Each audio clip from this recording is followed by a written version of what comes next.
याद रखिएगा, जिंदगी एक कलम की तरह है, एक कलम की तरह है। इससे पहले कि इसकी स्याही खत्म हो जाए, एक कहानी लिख दीजिए कि आने वाली पीढ़ियां उस कहानी को पढ़कर दोहराए। यहाँ पर ज्यादा दूसरे के मैटर में इंटरफेयर मत करना चाहिए। बड़े इंसान हमेशा चीजों को इग्नोर करके चलते हैं। लाइफ में सबको इंपॉर्टेंस दीजिएगा तो आपका कोई इंपॉर्टेंस नहीं रह जाएगा। समझा गया कि नहीं? लोगों को कभी इतना भी भाव मत दे दीजिएगा कि आपको रद्दी के भाव समझ जाए। जहां 2 कौड़ी के लोग अपनी बहसबाजी करते हैं, वहां समझदार इंसान चुप हो जाते हैं। समझा कि नहीं? तो कभी कभी समझदारी का भी परिचय दीजिए। 7 सेकंड तक किसी को मत देखिएगा। जब आपकी नौकरी हो जाएगी तो आप ध्यान दीजिएगा, सरकार आपको ये सब करने के लिए संविधान आपको समय देता है। कैसे देता है कि जब आपको फाइनल रिजल्ट हो जाता है, आप सेलेक्ट हो जाते हैं, आपको ज्वाइनिंग के लिए नहीं बुलाया जाता है। 4-5 महीना बाद आपको बुलाया जाता है कि आइए ज्वाइनिंग के लिए। कभी सोचे हैं कि ये बीच में का 4-5 महीना क्यों दिया गया है? आप बताइए, कमेंट करके बताइए, बीच में का नौकरी के बाद ये 5 महीना क्यों दिया गया है? बताइए, जल्दी बताइए। नौकरी के बाद, नौकरी हो गया तो किसी को पटाना बहुत सिंपल है। बस क्या करना है, एगो सर्टिफिकेट देके जाइए। लड़कियां को बोले सुनो ना, कुछ जानते भी नहीं है ना लड़की को, मोहल्ला की है ना, बस सुनो ना, नाम हम तो जानबे करते हैं, मेरा ज्वाइनिंग लेटर आ गया है, देखो ना समझ में नहीं आ रहा है कैसे भरना है इसको, थोड़ा सा आइडिया है तो बता दो। बस कहेगी ठीक है, मेरा फोन नंबर ले लीजिए, कोई दिक्कत होगा तो बताइएगा। कहा लिए नंबर दे रही है, पता है ना, समझ आ गया। बड़ी इजी हो जाता है। और अभी से तो यूपीएससी से टॉप है लड़की को बेरोजगार के लिए फंसाना। इसलिए ये सब एक चीज हमको बहुत खटकता है, लोग कहते हैं खाली हाथ आए थे खाली हाथ जाएंगे। हमको ये सिद्धांत चेंज करना है। खाली हाथ आए थे लेकिन जाने के समय इस देश को बहुत कुछ दे के जाएंगे लोग। खाली हाथ तो कभी नहीं जाएंगे। सोचा खाली हाथ जाएंगे, खाली हाथ जाना रहता तो अब ये मार लेंगे। तो सोचा कोने काम करने, खाली हाथ कभी नहीं जाएंगे। जाने के समय हर डिपार्टमेंट में एक शोक रहेगा। हर डिपार्टमेंट का कोई ना कोई कर्मचारी अधिकारी रहेगा जो कहेगा कि गुरुजी चल गए, लोग पढ़ाए थे हमको बहुत बढ़िया से। लड़की सबको देख के मुस्कुराती है, आप उसको अपना मत समझ लेंगे। तेरी फितरत थी सबसे दिल लगाना, हम खामखा खुद को खुशनसीब समझ बैठे। समाज में ना, अगर आपके पास पैसा नहीं है ना, लोग आपको ऐसे नजर से देखेंगे कि जैसे आप पैदे गलत हो हुए हैं, मतलब चोरे समझ के आपको देखेंगे। गलती उसकी नहीं थी, समाज ने जो धर्रा बना के रखा है ना वही। कल मेरे यहाँ राखी बांधने एक लड़की आई थी, स्टॉल बांधी हुई थी वहाँ पे। हम कह रहे बाबू आज तो मिठाई खिलाएंगे, आशीर्वाद देंगे, तो जब खोली ना तो उसका पूरा एसिड अटैक। एसिड नहीं था, मिट्टी तेल डाल के जलाया गया था उसे।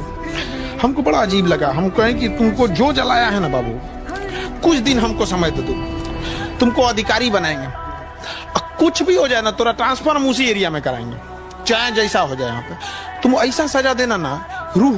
तलवारों के साए पर इतिहास हमारा बनता है, इस ओर जवानी चलती है उस ओर जमाना चलता है।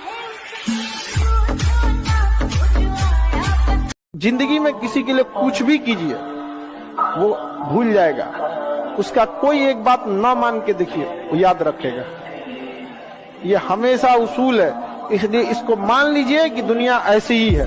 कोई कितनों कहे कि दुनिया गोल है, दुनिया मतलबी है। देखिए एक चीज हमेशा याद रखिएगा, शादी ब्याह का मैटर, हस्बैंड वाइफ का मैटर, जिस दिन कोर्ट में पहुंच गया उस दिन हस्बैंड हो या वाइफ हो, उसका अधिकार मिल सकता है, इज्जत नहीं। इसलिए कोशिश करिएगा कि घर की मैटर। पटना में लड़का लड़की बहुत बदमाशी करता है। घर के लोग पूछेंगे कहाँ हो, तो दोस्त के बर्थडे में आए हैं। कहीं बर्थडे में नहीं गया रहता। ये फेवरेट बहाना है, गार्जियन लोगों को भी कहते हैं, बर्थडे में जो जा रहा है ना ओकरा संभलिए, ना तो बर्थडे के बाद अगला स्टेशन मंगल ग्रह आएगा। कहा जाता है कि मेरे नसीब में एक भी गम न होता अगर मेरी तकदीर लिखने का हक मेरी माँ को मिला होता है। ये दुनिया बहुत खराब है, उसी के संघर्ष की अहमियत समझती है जो कामयाब हुआ है। लाख संघर्ष करिए, अगर कामयाब नहीं होंगे तो कोई वैल्यू नहीं देगी दुनिया, कोई वैल्यू नहीं देगी। आपके संघर्ष की कीमत तभी लोग जानेंगे जब आप सफल। और मिजाज में कुछ सख्ती भी जरूरी है, वरना लोग पी जाते अगर समंदर खारा ना होता। अपने आप को इतना भी सस्ता मत कीजिएगा कि 2 कौड़ी का इंसान खेल के चला जाए। अगर नींद से इतनी मोहब्बत रहेगी तो आपके सपने ही, आपकी जो मंजिल है वो ख्वाब बन जाएगी। इसलिए नींद को त्याग दीजिए। भले जेब खाली हो, जेब में गांधी हो या ना हो, दिल में एक आंधी होनी चाहिए। जो बोले हैं, जो ठाने हैं, वो आप जिसे सब कुछ खोकर पाने की तमन्ना रखते हैं, एक वक्त ऐसा आएगा कि जब वो मुफ्त में भी मिलेंगे तो आपको मंजूर ना होगा। डेमोक्रेसी तभी सक्सेस हो सकती है जब आपके बगल से आपके एरिया का सांसद और विधायक चला जाए और आपके कान पे जू न रंगाया गया होगा। क्या मतलब है? This is democracy. ब्रिटेन के प्राइम मिनिस्टर जब गए थे अपना वैक्सीन लगवाने तो लाइन में खड़े थे। This is democracy. हमारे यहाँ मामूली विधायक जाता है तो सड़क खाली हो जाता है, ऐसा लगता है यमराज आ गया साक्षात। और ये बाप को बैठिए बैठिए, अरे कौन सी बैठिए। आपका चाहे दुश्मन ही क्यों ना हो, अगर डेली देखते रहेंगे तो भूलेगा नहीं, और चाहे कितना भी करीबी क्यों ना हो, अगर नजरों से गया तो दिल से भी गया। बाप के पास पैसे नहीं होता है, वरना बाप जैसा अमीर दुनिया में नहीं मिलेगा। देखिए आपका बचपना भले गरीबी में बीते, लेकिन बाप का बुढ़ापा गरीबी में नहीं बीतना चाहिए। भले बाप आपको साइकिल न दिला पाए हो, लेकिन उनको सरकारी गाड़ी में घुमाइएगा।